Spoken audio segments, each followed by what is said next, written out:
чиста кръв. Imagino que como el mío ha sido triste tu pasado. Imagino que en tu camino con mil piedras tropezado.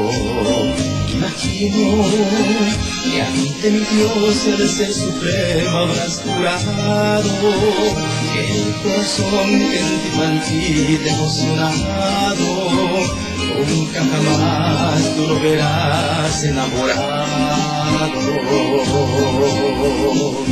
Y enfurecida vas a creer en la palabra de un buen hombre, pues todo el mundo te ha causado sin sabores. Y no hay manera de que entiendan que a ti jamás te han puesto riendas, y aunque por fuera eres muy fiera, corazón es muy noble. Y enfurecida vas a creer en la palabra de un buen hombre. 168 епизод. Църквата вече почти е готова. Прегледай всичко, сине. Целият електрически апарат за въздуха. Да, отчига се. Малко е старичък, но върши работа. Вярно е. На пръв поглед всичко е готово за сватбата на Арон и Корасан. Сине, да се надяваме, че нищо няма да се случи, за да могат тези двама млади хора да се венчаят тази вечер. Синко, коя ли е тази сестра? Истината е, че не знам, отче Игнасио. Да отидем да я поздравим. Да, сине, да отидем.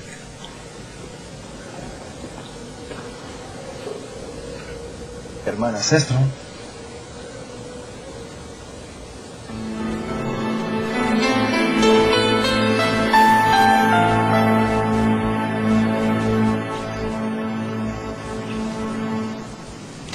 Анастасио, ти няма ли да дойдеш с мен? аз вече си имам друг живот, тате. Имам семейство, за което трябва да отговарям. И освен това, вие винаги сте се оправили сам. Искам да си изградя нов живот. Искам да бъда нов човек. Без сянка, без вина. Няма да престана да бъда ваш син. Но вече никога няма да видите онзи Анастасио, когато сте познавали. От глупците и твърдоглавите намазват адвокатите, синко. И вредните хищници също. Вие се оставихте да ви залъже незаконнородения ми син, но някога ще дойдете при баща си разкаян заради това предателство. Много се съмнявам, тате.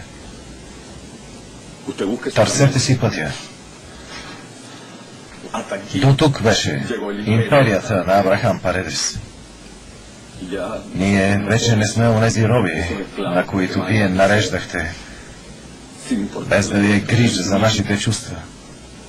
Нито пък за намеренията ни за бъдещето. Камбан от калпав метал, щом забие силно, бие ужасно. А при вас винаги е биел ужасно металът, от който е направено вашето сърце. Там, в университета, промениха възгледите ви. И ви научиха, че един баща за нищо не служи и не трябва да бъде уважаван. Хубаво са казали, че човек повече размишлява за един ден, в който е самотен, отколкото за 1000, през които е в компания. Аз също си мисля, че вече нямам синове, защото тези, с които току-що разговарях, и извънбрачният, който щеше да е по-добре да се беше родил мъртъв, отколкото да съсипе собствения си баща, това вече не са ми синове. Те са мъртви. И дори цветя няма да я занеса на гробовете. Останете си с онзи Юда, който ще си брои сребърниците и ще се замисли дали да ви подхвърли някой друг като милостини, за да си купите нов баща. А ти сфинкс такъв. Глупачка с глупачка, дето се сдружи с копелето, за да ми отнемеш моето си. няма да можеш да спиш спокойно. Защото никъде не се е видяло сърните да бягат след кучетата. Аз съм бясно куче и ще те преследвам, за да ми платиш малко по малко за цялата жлъч, която нося в себе си. Нада, Хампаредес, никой не му води сметка. Ако си мислите, че сте ме надвили, много грешите. Защото битката се води в борба. И всичко се побира само в една рамка, която трябва да знаеш да нагаждаш. А аз малко по малко ще ви нагодя сметките, които имате да ми плащате. Вие започвайте да си стягате куфарите, защото се махаме от тая пещера пълна с предатели. Хайде! А ти, Хайме, помагай!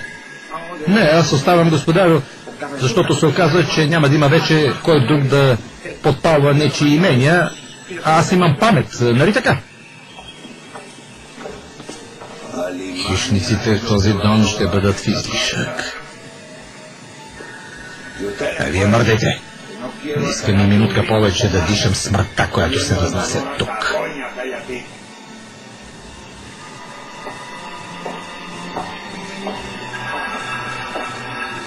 Отивам си. И не искам да отнеса със себе си прахта от този дом.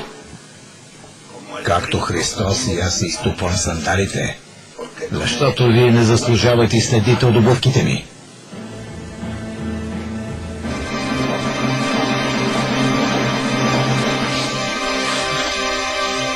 Това е истинска изненада, дъще. Голяма изненада.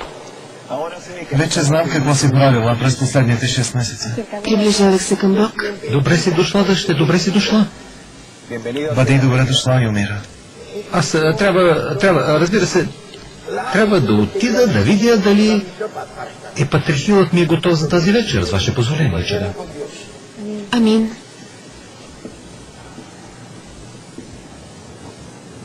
Юмира, аз исках да ти кажа. Добре. Говори първо ти. Искам първо да ти кажа, че призванието ми е истинско. Че правя това, което ми се иска.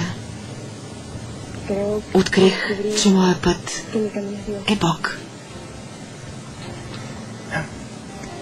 Какво прекрасно откритие. Бих искала да мога да кажа, че съм забравила всичко, което се случи между нас. Но не мога. Аз също няма да забравя какво се случи между теб и мен. Ти беше една поука. Един опит. Много пъти горчив наистина. Но ми помогна да обогатя душата си. И на какво те научи? Че любовта, когато е истинска, е свързана направо с Бог. Че призванието, когато е истинско, е свещена клетва на душата. Ти ме научи какво е наистина призванието. Накараме да разбера, че любовта към ближния стига много по-далеч от любовта към един единствен човек. Аз знам, че ме обичаш, Дамян, но по различен начин. Както аз също се научих да те обичам по същия начин. Красиво е. Бог е любов. И ако го обичаш, ще се срещнем в него. Защото и двамата се борим за едно и също. За да стигнем нашия Бог. Започнах нов живот и се чувствам добре. Бог пожела да се приближа до него и съм щастлива. Защото сега му принадлежа, както и ти. И значи винаги ще можем да бъдем заедно. С Бог.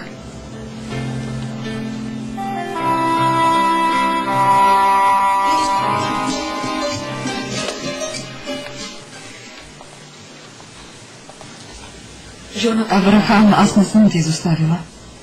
Ето ме. Въпреки